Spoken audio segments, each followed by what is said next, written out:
Hello and welcome to another edition of Filmbusters. This week I am giving you movie news. First up, I hope you liked The Amazing Spider-Man because we're getting a sequel. But not just one sequel, and not just two sequels, we're getting 3 sequels! In 2014, 2016, 2018. Spider-Man, Amazing Spider-Man 2, 3, and 4. I hope you like it because you're getting it whether you like it or not. I'm excited actually. Next up is Girl Meets World, the sequel to Boy Meets World, a very, very dear series to my heart, is now officially greenlit by Disney with appearances from the original cast.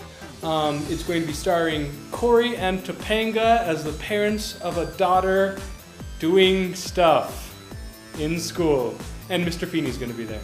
Arnold Schwarzenegger, he's getting old, but he's going to be in Terminator 5. Believe it or not, they're going to start filming in January, and they're going to have to put a lot of digital makeup to make him look young.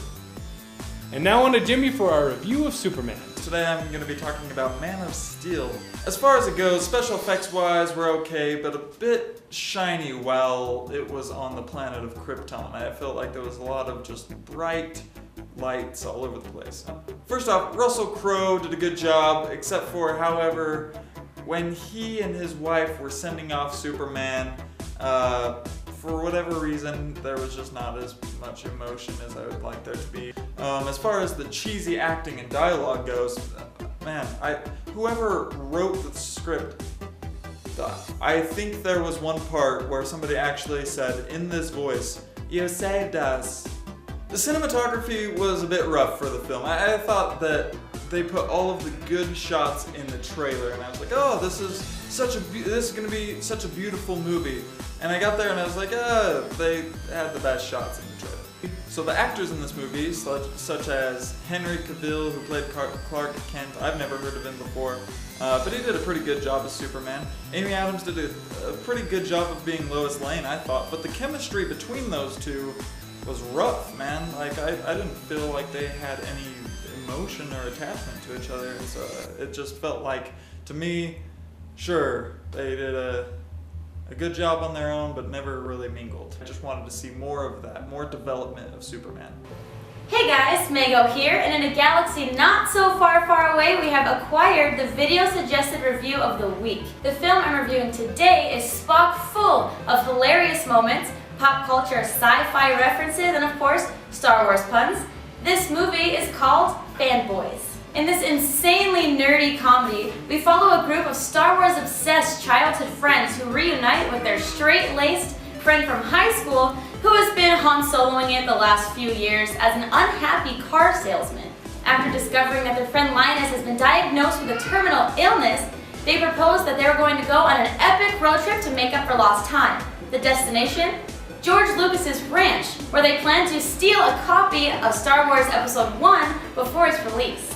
Now, will this group of friends go through with this Death Star of a mission, or will they go the Jar Jar Binks route and epically fail? Among the cast are comedic icons Jay Baruchel, Seth Rogen, and Danny McBride. You will go see this movie. Must see Fanboys. That's what I'm talking about. Next up is Waddy McFly with the Hipster Corner. Beam me up, Waddy! Why hello, and welcome to today's edition of Hipster Corner. Today, I will be talking about the movie Man on the Moon. Not Man in the Moon, Man on the Moon. Starring Jim Carey, one of my favorite roles I've ever seen him in. He plays one of the greatest comedians of all time, although I'm pretty sure some of you have not heard of him. If you have, good on you, you're very well cultured. Andy Kaufman.